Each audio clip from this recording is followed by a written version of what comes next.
महाराज, मी अध्यक्ष महाराज या लक्षवेधी आज पाहत होतो की 15 लक्षवेधी या ठिकाणी आहेत. 15 हां, सकाळच्या सकाळच्या आणि आताच्या आपण याच्यावरच कामकाजावरच बोलू. अध्यक्ष महाराज, दुसरा अध्यक्ष महाराज, आताच आपण सांगितले की उद्या BSc आपण ठेवलेली आहे. अध्यक्ष महाराज, आता आपण पहिल्या आठवड्याचा आमचा जो प्रस्ताव होता शेतकऱ्यांसाठी त्याच्यावरचं उत्तर अजून आलेलं नाही. आज आमचा दुसऱ्या आठवड्याचा प्रस्ताव आज येईल. आज दुसऱ्या आठवड्याचा प्रस्ताव येईल. अध्यक्ष महाराज, उत्तर आलं नाही. अध्यक्ष महाराज, पहिल्या आठवड्याचं उत्तर आलेलं नाही. अध्यक्ष महाराज, बोला. पहिल्या आठवड्याचं उत्तर अजून आलेलं नाही. आज दुसऱ्या आठवड्याचा प्रस्ताव आम्ही मांडू.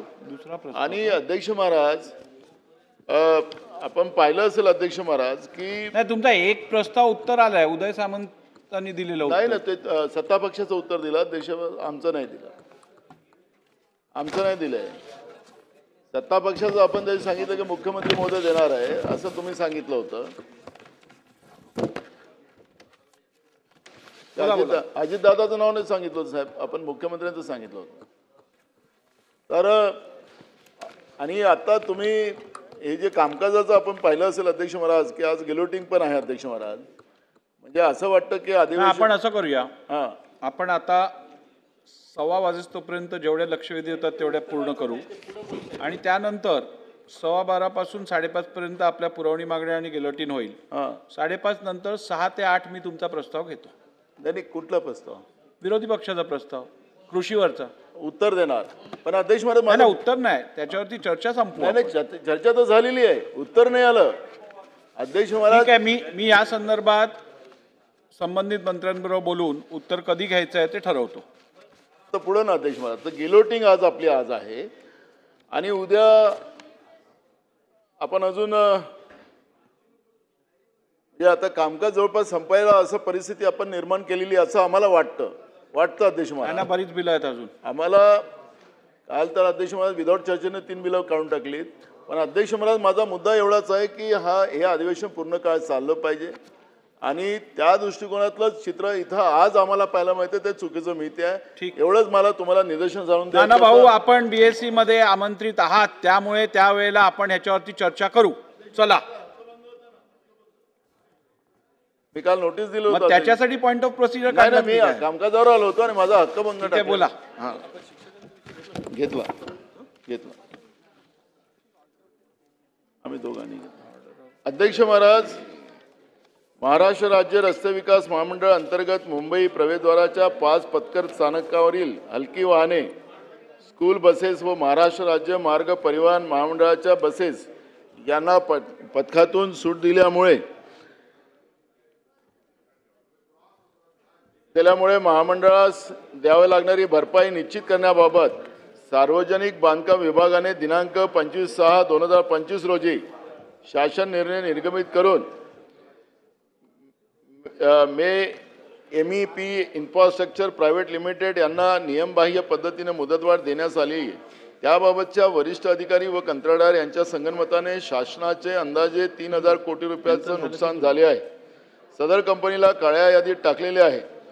त्या अनुषंगाने महाराष्ट्र राज्य रस्ते विकास महामंडळ व कंत्राटदार यांची 2010 ते 2025 पर्यंतची टोल वसुली व 27 उड्डाणपुलाचे देखभाल दुरुस्तीबाबत अंकेक्षण करून महाराष्ट्र राज्य रस्ते विकास महामंडळाने स्वतः टोल वसुली करावी व अन्य कंत्राटदाराची नियुक्ती करण्याची मागणी मी केली होती. दिनांक 14/10/2024 रोजीच्या माननीय मंत्रिमंडळाच्या बैठकीत महाराष्ट्र राज्य रस्ते विकास महामंडळ अंतर्गत मुंबई प्रवेशद्वाराच्या 5 पथकर स्थानकावर हलकी वाहने, स्कूल बसेस व महाराष्ट्र राज्य मार्ग परिवहन महामंडळाच्या बसेस यांना पथकातून सूट दिल्यामुळे झालेल्या नुकसान भरपाईबाबत शासन स्तरावरून उचित निर्देश देण्याबाबत महामंडळाने प्रस्ताव सादर केला व 5 पथकर स्थानकावर जसे सायन, पनवेल, वाशी, लाल बहादूर शास्त्री, रस्मा, मुलुंड, पूर्व दुर्गती मार्ग मुलुंड, एरोली, पूल आणि पश्चिम दुर्गती मार्ग दहिसर पथकातून सूट देण्यास मान्यता देण्यात आली.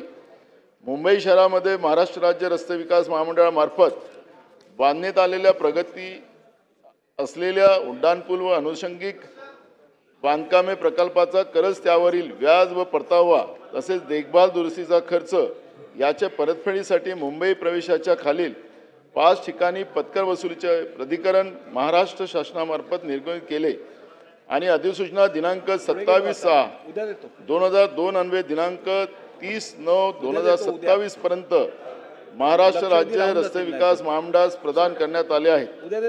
महाराष्ट्र राज्य रस्ते विकास महामंडळाकडे पुढील सवलत कालावधी दिनांक 30/9/2027 पर्यंत त्या दरम्यान सन 2010 मध्ये महाराष्ट्र रस्ते विकास महामंडळास कर्ज रोखेद्वारा उभारलेल्या निधीच्या परताव्याकरिता निधीची आवश्यकता असल्याने काही अटी व शर्तीच्या अधीन राहून सार्वजनिक बांधकाम विभागाने दिनांक 15/9/2010 रोजी महामंडळाला 2100 कोटी रुपये एक रकमी भरण्यासाठी मे MPAP आयडियल टोल्स का समोर TM यांना शासनाने मान्यता दिली.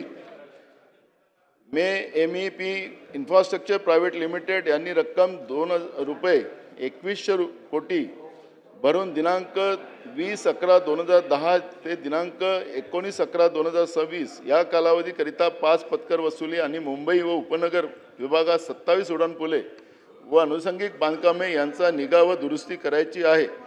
तसेच मंत्रिमंडळ टिप्पणीमध्ये नुकसान भरपाईचे अभिप्राय परिच्छेदात नमूद केलेले आहे. मे MEP इन्फ्रास्ट्रक्चर प्रायव्हेट लिमिटेड यांनी पत्रकारातून सूट दिल्यामुळे उपाध्यक्ष व व्यवस्थापकीय संचालक यांना दिनांक 22/10/24 रोजीच्या पत्रान्वये 910.92 कोटी इतकी रक्कम दिनांक 19/11/26 या कालावधीत नुकसान भरपाई म्हणून मिळण्याबाबत विनंती केली आहे. परंतु सदरचे पत्र तपासल्यास अशी कोणतीही आकडेवारी त्यांनी पत्रात नमूद केलेली नाही. कृपया पत्रव्यवहार तपासावे.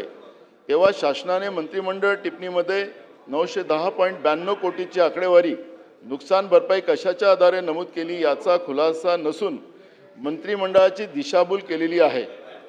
तसेच महाराष्ट्र राज्य रस्ते विकास महामंडळाने दिनांक 11/10/24 रोजीच्या विनंती पत्रात नमूद केले की 14/10/24 रोजीचे शासन निर्णयानुसार 5 पत्कर नाक्यावर टोल माफी दिल्याने महामंडळाने दिनांक 30/9/27 पर्यंत उपलब्ध असलेले सवलत कालावधीमध्ये 1353.91 कोटी नुकसान भरपाई मिळण्याबाबत शासनाने विनंती केली होती.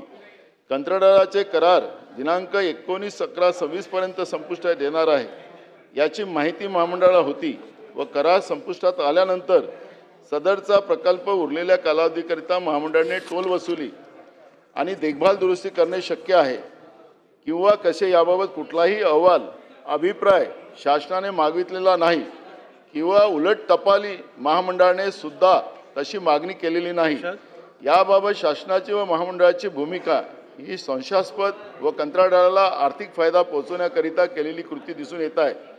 याबाबत अप्पर मुख्य सचिव सार्वजनिक बांधकाम विभाग यांना अनेक वेळा पत्रव्यवहार करूनही कोणतीच कारवाई करण्यात आलेली नाही.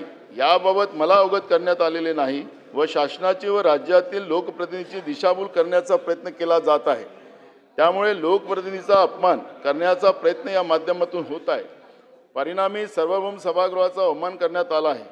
यासाठी मी महाराष्ट्र विधानसभा नियम 271 अन्वये मुख्य सचिव महाराष्ट्र राज्य माननीय अप्पर मुख्य सचिव सार्वजनिक बांधकाम व व्यवस्थापकीय संचालक रस्ते विकास महामंडळ यांच्या विरोधात विशेषाधिकार भंगाची सूचना देत आहे. कृपया स्वीकृत करून विशेषाधिकार भंग समितीकडे उचित कारवाईसाठी पाठवण्यात यावी ही विनंती करायला मी प्रस्ताव मांडलेला आहे. ठीक आहे. प्रस्तावावरती मी